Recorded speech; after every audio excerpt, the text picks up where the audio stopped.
Hello world, it's PASSPORTkenny checking in. Thank you for taking the time out of your precious day, afternoon, or night to tune into the channel. If it's your first time here, welcome. Around these parts, we cover everything from videography tips, travel tips, gear review, and the such.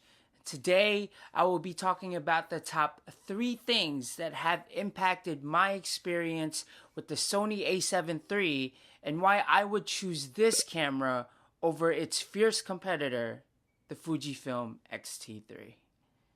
So just a disclaimer, if you're looking to hear anything about the strengths of dynamic range, amazing autofocus, or IBIS, or anything like that, you'll probably be disappointed.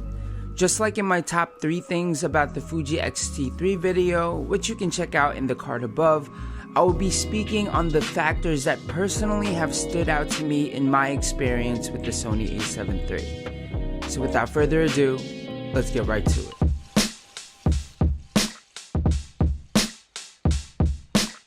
Now, although the XT3 wins in tactility and user control, the Sony A7 III held a razor-sharp edge for me in regards to accessing custom functions and settings.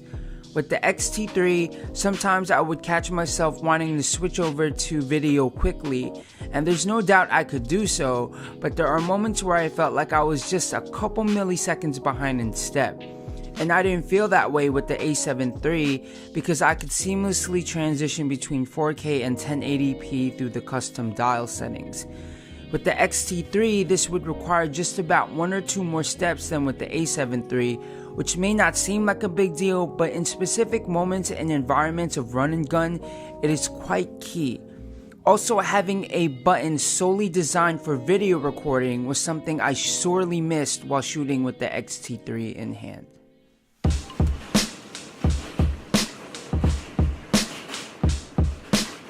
Now, one of the things I absolutely love about the A7 III is with it being a full frame, it has the ability to jump into Super 35 mode and back with the press of one custom button.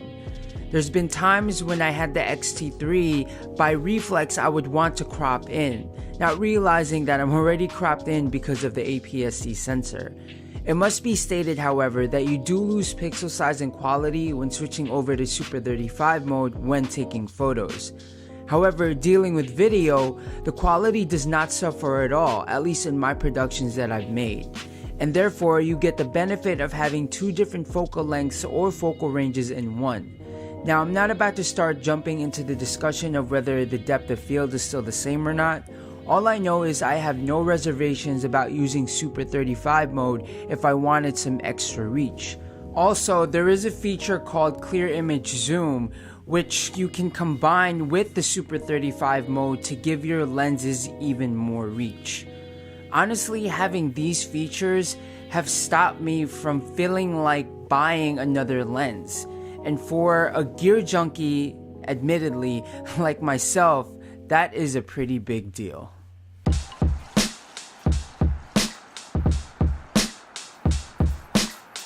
Now on the XT3, you have the ability to record video up to 400 megabits per second. Compare that to the 100 megabits per second max readout on the A7 III in 4K. Anybody can do the math.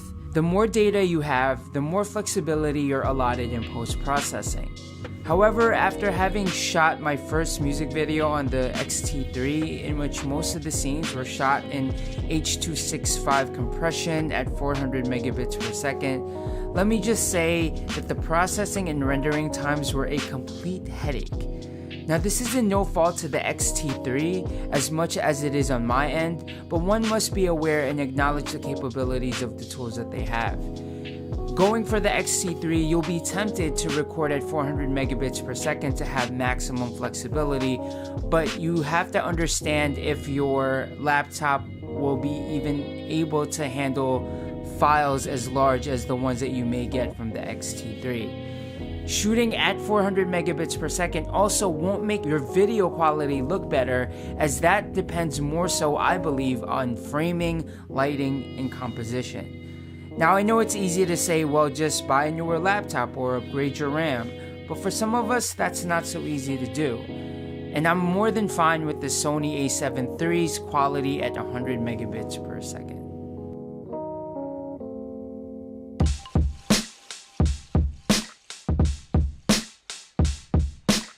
Now, the Sony A7 III was and is still a game changer in the mirrorless universe, and it still continues to be the talk of the town when it comes down to what camera is the best all-around purchase. Prior to this, I had my Sony A7S, but it was the A7 III that really gave me the confidence to pursue videography, to create, edit, share, and upload my videos onto YouTube. And I can't really ask for much from a bunch of glass.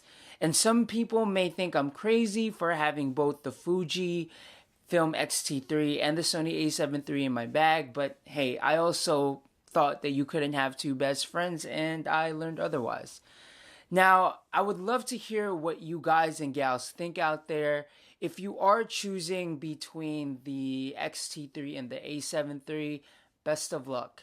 Just know that whatever decision you make, you will be getting a camera that is amazing in its own right. Both cameras really have pushed me and inspired me to create, get my ideas out there, and to enhance the world in the way I see it. And for somebody who just has an insurmountable load of ideas, crazy visions in his head, that's all you can really hope for when it comes to purchasing a camera. That it pushes you to create, take photos, make videos, and everything else. Well, ladies and gents, I cannot thank you for your time spent watching my video. If you did enjoy my verbal mambo jambo, then feel free to hit that like button, consider subscribing to the channel, and turn on that notification bell for even more content just like this. Anyways, always remember, where there is a will, there is a wayfarer. Until next time, Passport Kenny, checking out. Birds, bruh.